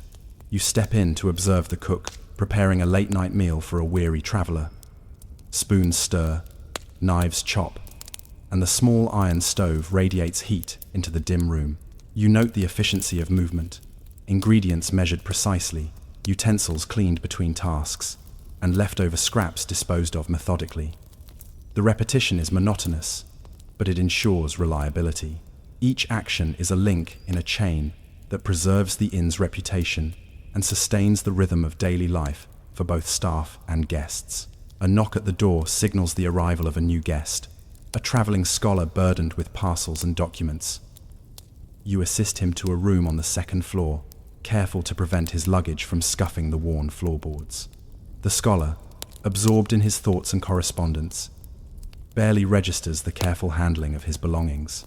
Yet these small acts, lifting, adjusting, ensuring smooth passage, are part of the invisible labor that underpins the experience of travelers. Without them, the comfort and reliability of the inn would falter. Returning to your desk, you reconcile the ledger. Payments are logged, room assignments verified, and expenses for supplies noted. The work is repetitive and unglamorous, yet vital. One miscalculated entry could ripple through the inn's finances, leading to shortages, disputes with staff, or inability to pay suppliers. Accuracy, patience, and methodical attention are your tools. In a place so ordinary, the mundane work of record-keeping ensures stability, continuity, and trust. As the night deepens, the inn quiets further. Most guests are asleep, but occasional noises remind you that vigilance is never complete. A floorboard creaks, a shutter rattles in the wind, and somewhere in the distance, the river murmurs against its banks. You move carefully, checking the safety of the corridors, extinguishing candles in empty rooms, and inspecting the locks on each door. The labor is repetitive, physically minor, and largely invisible, but its absence would quickly become noticeable. A minor incident draws your attention. A spilled candle in one of the guest rooms has left soot on the carpet. You attend to it promptly, dabbing carefully with damp cloths and ensuring no damage spreads. The guest will wake to a clean, orderly room, oblivious to the work that has gone into preserving the environment of their stay. You reflect on this invisibility. The essence of service is that it often goes unnoticed, its value only apparent when neglected or absent. You move on to inspect the supply closets. Candles are counted, matches restocked, linens folded neatly. Everything must be prepared for the next day, for new arrivals, and for unforeseen circumstances. The repetition, the monotony, the attention to detail, it is all critical. Without these small, consistent acts, the inn's rhythm would falter, the guests' comfort compromised, and the fragile structure of trust between staff and visitor disrupted. The older staff members move efficiently, their actions smooth and confident. Years of experience have honed their awareness. The subtle signs of a weary traveler, the indications of a leaking roof, the quiet misalignment of a floorboard. Their labor is silent yet profound, the accumulated expertise of decades ensuring the inn's continuity. Observing them, you realize that the ordinary can be extraordinary, that persistence in repetition is itself a form of mastery, a quiet art of sustaining life in a space shared by many. Late into the night, you perform a final round. Candles are extinguished, windows checked, and fire ashes swept. The corridors are orderly, the rooms prepared for morning arrivals, and the inn's small ecosystem has been maintained through countless unnoticed actions. You sit briefly at the desk, jotting notes in the ledger. Repairs to be scheduled, supplies to order, minor incidents resolved. Each note, mundane though it may seem, preserves memory, maintains continuity, and allows the system to function without interruption. The rhythm of labor, repetition, and invisible diligence permeates everything. You consider how many nights like this have passed in countless inns across cities and towns.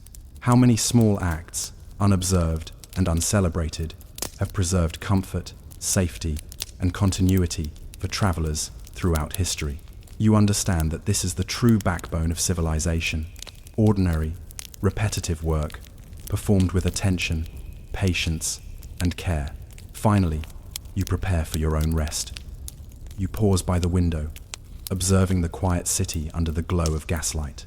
The river continues its constant murmur, and the buildings, streets, and alleys carry the invisible weight of countless human actions.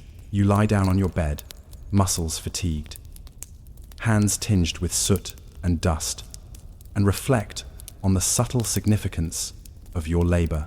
Sleep arrives slowly, filled with thoughts of creaking floors, flickering candles, and the rhythm of service that sustains the inn through night after night. You are aware that your efforts are invisible to most, uncelebrated and repetitive, but no less essential. Continuity, order, and comfort rely on this quiet persistence, on the patient repetition of small tasks repeated over time. And as sleep overtakes you, one thought lingers. How much of history is built on the invisible work of ordinary individuals, performing repetitive, unnoticed tasks? How many lives have passed comfortably through the efforts of people whose names will never appear in records or stories? In this quiet reflection, you realize that endurance, repetition, and invisible diligence are the unseen threads holding society together. The first faint light of dawn seeps through the narrow curtains of your room. Outside, the city slowly awakens. Distant church bells toll. The smell of fresh bread drifts from nearby bakeries, and the clatter of carts over cobblestones announces the start of a new day.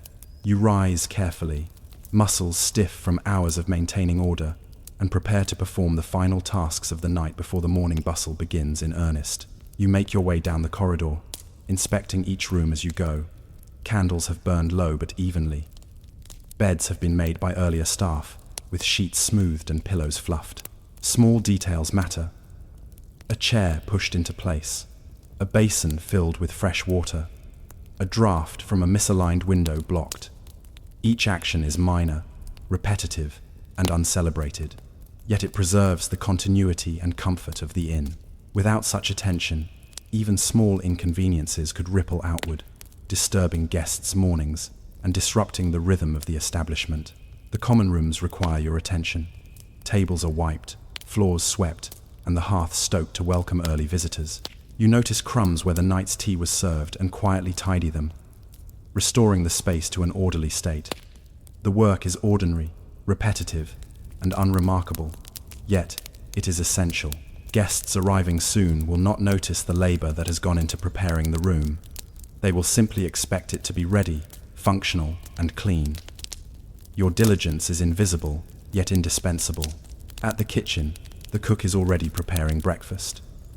You assist quietly, monitoring stove heat, ensuring utensils are clean, and checking that portions are measured accurately. The repetition of cutting, stirring, and plating might seem mundane, yet each movement sustains order and efficiency. A single error, a burnt slice of bread, a missing plate could create frustration or complaint. These small acts of consistency define the quality of service at the inn, demonstrating that mundane labor, repeated carefully, shapes experience and maintains trust. Guests begin to stir. Travelers descend the narrow staircase, rubbing sleep from their eyes, anticipating the simple pleasures of breakfast and the predictability of a well-run inn. You observe them with detached focus, aware that your labor, the adjustments, the cleaning, the stoking of fires will remain invisible. They will notice comfort, but not the meticulous preparation that made it possible. And yet, the work is essential. Comfort, order, and reliability are constructed not through grandeur, but through repetition and attention to detail. As breakfast is served, you assist with small tasks, refilling cups, clearing crumbs, and ensuring that dishes are returned promptly. Movements are deliberate and precise, almost meditative. In these routines, you recognize the rhythm of invisible labor. Each small act contributes to a functioning system. Each repetition ensures continuity, and each unnoticed correction prevents disruption. The inn survives not because of a single remarkable act, but because of the cumulative effect of countless mundane actions performed consistently. Mid-morning brings the first departures. Travelers check out, pay their bills, and leave with nods of polite acknowledgement. Your ledger is updated meticulously. Payments noted, rooms cleared, supplies restocked. Each entry, though repetitive, is essential. Accuracy preserves order, ensures fair transactions, and maintains the inn's reputation. You watch the departing guests, aware that they will soon forget the careful labor that shaped their stay, yet the consequences of your diligence will continue to ripple through the functioning of the inn. After the departures, the inn briefly returns to quiet. You perform a final inspection. Floors swept, linens folded, windows checked, and minor repairs noted. Each small task, repetitive though it may be, is necessary for continuity. The invisible labor of maintaining comfort, cleanliness, and safety ensures that the inn remains functional, reliable, and ready for the next cycle of arrivals. You pause at the front door, observing the street beyond. Life continues. Carriages clatter over cobblestones, vendors call out their wares, and the city hums with energy. The inn, small and unremarkable, relies on repetition, precision, and endurance to sustain its place in the bustling urban landscape. Its continuity depends on countless acts of invisible labor, tasks so ordinary and repetitive that they pass unnoticed. Yet without them, the establishment would falter. In the quiet of the post-dawn hour, you reflect on the significance of this invisible labor. History is often recorded through extraordinary events, famous figures, or dramatic upheavals. But the continuity of ordinary life relies on countless repetitive, mundane actions. Clerks, cooks, innkeepers, and laborers perform their tasks nightly, daily, and weekly, preserving comfort, order, and trust across generations. Their efforts are invisible, yet essential. As you ascend the stairs to your room one last time, you pause to note small details. A minor scratch on the wooden floor, a slightly misaligned chair, the faint scent of wax lingering in the corridors. These imperfections are reminders of human effort, endurance, and imperfection. Each night's work, repeated over time, ensures stability, continuity, and comfort. The repetition may be boring, the tasks uncelebrated, yet the cumulative effect is profound. You lie on your bed, exhausted, but aware that your labor has been vital. The candle flickers, casting shadows across the room. Outside, the city is alive, yet the inn remains a quiet, stable refuge, maintained through ordinary acts, repeated consistently. You recognize that these small, invisible contributions, repetition, precision, and diligence, are the unseen forces that preserve continuity and trust. As sleep overtakes you, one lingering thought remains. How many lives, comforts, and systems are preserved each day through invisible labor? How many acts, repetitive and mundane, form the backbone of daily life, sustaining society in ways history rarely acknowledges? In this quiet reflection, you realize that the ordinary, the boring, and the repetitive are not insignificant. They are the true foundation upon which civilization endures. The wind bites as you step off the small wooden boat onto the jagged rocks surrounding the lighthouse. Salt spray stings your face, and the roar of the North Sea fills your ears. The lighthouse rises ahead, a cylindrical tower of weathered stone, its paint faded from years of storms and relentless wind. The structure seems impossibly isolated, perched on the edge of the world, yet within its walls lies a rhythm of life defined by repetition, endurance, and uncelebrated labor. Climbing the narrow, spiraling stairs inside the tower, you are immediately aware of the intimate connection between survival and routine. Each step is familiar, worn smooth by decades of footfalls, echoing faintly in the cylindrical shaft. You pause momentarily to catch your breath, observing the small niches where supplies are stored. Tins of oil, extra wicks for the lamp, cleaning tools, and a few personal items belonging to previous keepers. The history of the lighthouse is tangible here, embedded in the very walls and in the meticulous order of stored objects. Your first task is familiar yet essential: inspecting the lamp. The Fresnel lens, delicate and massive, dominates the room with its rings of glass and prisms. Its function is deceptively simple to focus light across miles of turbulent sea, but its maintenance is exacting. You wipe the glass carefully with a soft cloth, checking each prism for smudges or cracks. A single flaw could diminish the light's reach, endangering ships miles offshore. The work is repetitive, painstaking, and entirely unglamorous. Yet, it is vital. Your hands, steady and deliberate, trace the curves of the glass, as though following a ritual passed down through generations of keepers. Next comes the maintenance of the lamp's fuel.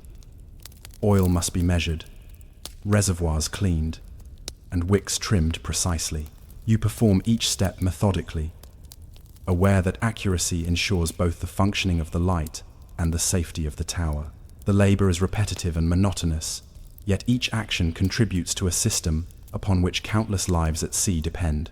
There is no fanfare, no applause, only the quiet satisfaction of diligence performed well. The wind rattles the windows, carrying the faint cry of distant seabirds.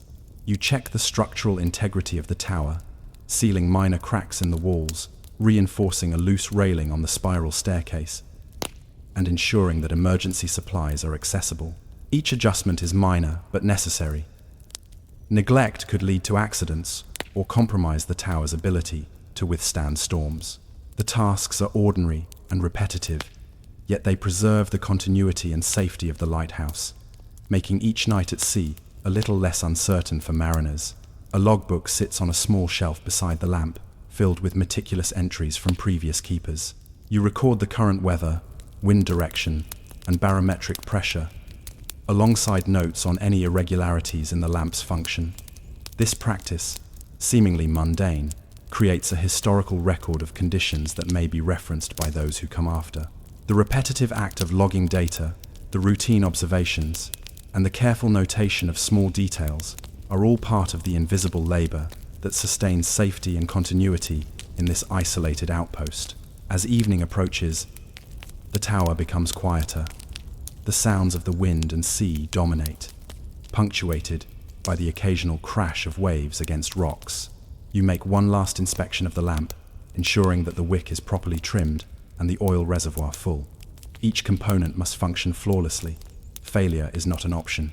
The labor is repetitive, physically minor, and largely invisible, yet it is essential for the lives of countless sailors navigating the treacherous waters beyond sight of land. Dinner is simple: salted fish, hard bread, and tea. You eat methodically, observing the wind through the tower window, listening to the sea, and preparing mentally for the long night ahead. Solitude is a constant companion here, its presence both oppressive and comforting. You understand that repetition, vigilance, and careful attention define life on the lighthouse. The ordinary acts, checking the lamp, recording the weather, reinforcing a railing, are the invisible mechanisms by which life, both yours and that of countless strangers at sea, continues without incident. Night descends, and the first flashes of the lamp begin to rotate across the dark horizon. You monitor the mechanism vigilantly, ensuring that the light remains steady, the rotation consistent, and the wick burning efficiently. Hours pass in measured repetition, adjusting oil, cleaning glass, recording observations, and occasionally listening for the sound of approaching vessels. Each task is mundane in isolation, but together they form a system whose reliability is critical. As the night deepens, you reflect on the nature of this isolated labor. There is no recognition, no audience, no acknowledgement beyond the safe passage of ships that will never know the source of their guidance. Yet the work persists, repeated nightly, sustained by precision, endurance, and quiet diligence. The lighthouse stands as a testament to the significance of ordinary labor. Small, repetitive actions that, in their cumulative effect, preserve life, continuity, and trust. Hours blur together. The lamp rotates, the wind howls, and the waves crash ceaselessly against the rocks. You perform routine checks at regular intervals, adjusting wicks, recording observations, and ensuring the mechanism functions without fail. The tasks are monotonous, yet they carry profound responsibility. Invisibility does not diminish importance. It underscores it. The work is essential, precisely because it often goes unnoticed. Finally, as the first light of dawn tinges the horizon with pale pink, you perform a last inspection. The lamp's rotation slows with the coming daylight. The sea calms, and the wind eases slightly. You log the night's conditions, noting subtle changes in tides, wind, and visibility. Each entry is repetitive and mundane, yet it preserves continuity and provides reference for those who will take the watch after you. You step outside briefly, feeling the damp chill of morning and the steady rhythm of waves below. The lighthouse, silent and stoic, has survived the night. Its light has guided countless ships safely past treacherous rocks, and yet no sailor will ever know the name of the keeper who ensured its functionality. The work is repetitive, monotonous, and invisible, but it endures. As you return inside, preparing for a brief rest before the next cycle begins, a lingering thought remains. How many nights like this have been spent in countless lighthouses, guiding ships, preserving life, and remaining unseen? How many human efforts, repetitive and tedious, are essential to the safety and continuity of life, yet vanish without recognition? You realize that invisible labor, quiet, monotonous, and precise, is a cornerstone of survival in ways history seldom records. The lighthouse stands alone against the dark expanse of sea and sky, a solitary sentinel in the North Sea. The wind is relentless, carrying cold salt spray and the distant cries of seabirds circling the rocks. You are once again at the heart of this isolated structure, aware that the night ahead will be dominated by repetition, observation, and meticulous care. In the lighthouse, as in history itself, endurance is built on small, unglamorous acts repeated consistently over time. You begin by inspecting the lamp mechanism. The Fresnel lens, with its concentric rings of glass, catches the last rays of fading light, reflecting them across the tower in a delicate halo. Even a small smudge or misalignment can disrupt the beam, potentially endangering the ships navigating the treacherous waters. Carefully, you wipe each surface, rotate the prisms slightly to check alignment, and ensure that the lamp's rotation is smooth. Each action is minor, repetitive, and painstaking, yet essential. The safety of countless lives depends on this ordinary diligence. Next comes the maintenance of the wick and fuel reservoir. You measure the oil, trim the wick, and adjust the flame to ensure optimal brightness. These tasks are performed with quiet concentration, as minor errors could diminish visibility or shorten the lamp's burning time. The repetition is monotonous, yet there is rhythm in it, an unspoken choreography developed over countless nights. It is a ritual of precision and endurance, a quiet devotion to continuity that goes unnoticed by anyone beyond the rocks and waves. Outside, the wind rattles the tower, bending against the stone walls, carrying with it the roar of the sea.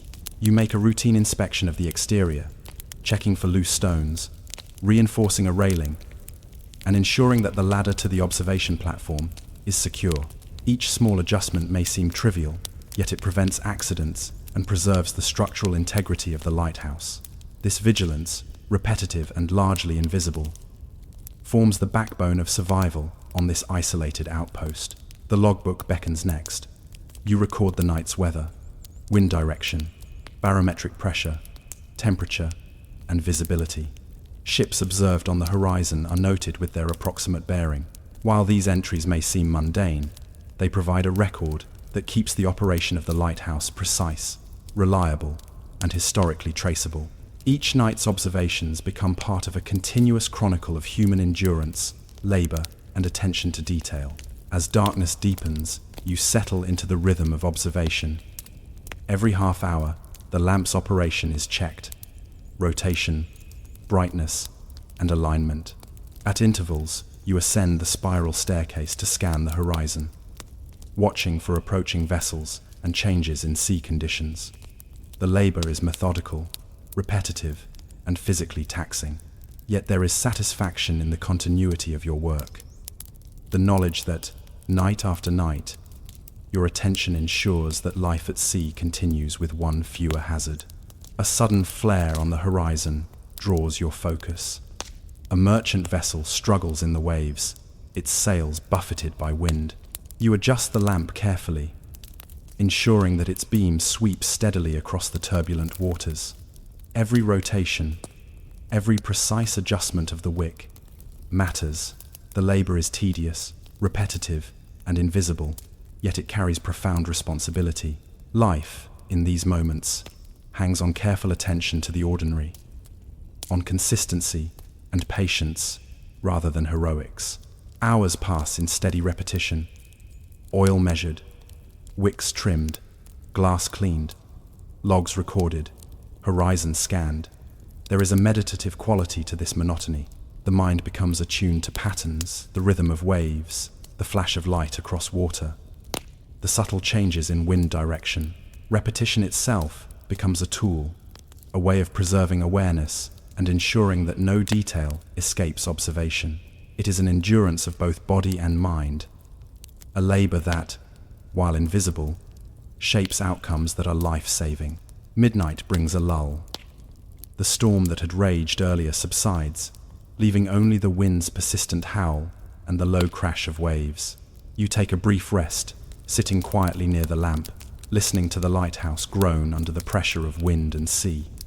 Even in rest, vigilance is necessary. A careless lapse could allow minor faults to escalate, creating hazards for the unwary. The labor of keeping watch is continuous, unglamorous, and unnoticed, yet indispensable. As the night progresses, a routine inspection of supplies and structural integrity is performed. Spare wicks are counted, oil levels checked, and minor repairs addressed.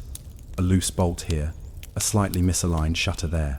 These tasks are repetitive, boring, and physically minor, yet they are the scaffolding upon which the lighthouse's survival depends. Neglecting them could have cascading effects, and so the work continues, carried out with quiet attention and steady hands. In these hours of repetition and monotony, a strange awareness emerges. The lighthouse is both timeless and fleeting. It has stood against storms for decades, yet its survival depends on human labor performed nightly. The work is invisible, the effort uncelebrated, and yet the cumulative effect is profound. Each night of vigilance, each trimmed wick, each cleaned prism preserves life, order, and continuity. The extraordinary is built upon the ordinary, and endurance is rooted in repetition. As dawn approaches, the first light of morning tints the horizon with pale pink. You perform the final checks, lamp functioning, logs updated, and minor repairs noted for the day. The night has passed without incident. The lamp has guided vessels safely, and the structure remains intact. You are exhausted, yet aware that the work is never truly complete. Night will come again, and with it, the same routines, the same repetitions, and the same quiet responsibility. Stepping outside to breathe the morning air, you feel the weight of solitude and duty. The North Sea stretches endlessly, indifferent to human effort, yet lives are safeguarded through the meticulous repetition of ordinary tasks. The lamp will continue to rotate, the oil will be replenished, and the logs will be filled, night after night, year after year. The labor is invisible, repetitive, and monotonous, but it sustains continuity and preserves life. You retreat inside to rest briefly, reflecting on the night's work. So much of history is recorded through grand events, heroic deeds, or dramatic moments. Yet the world endures because of countless invisible acts like these. Repeated, boring, and uncelebrated, the lighthouse, steadfast and solitary, is a monument to invisible labor. And in this quiet reflection, a persistent question arises. How many other lives, systems, and structures rely on unseen, repetitive work that ensures their continuity without ever being acknowledged?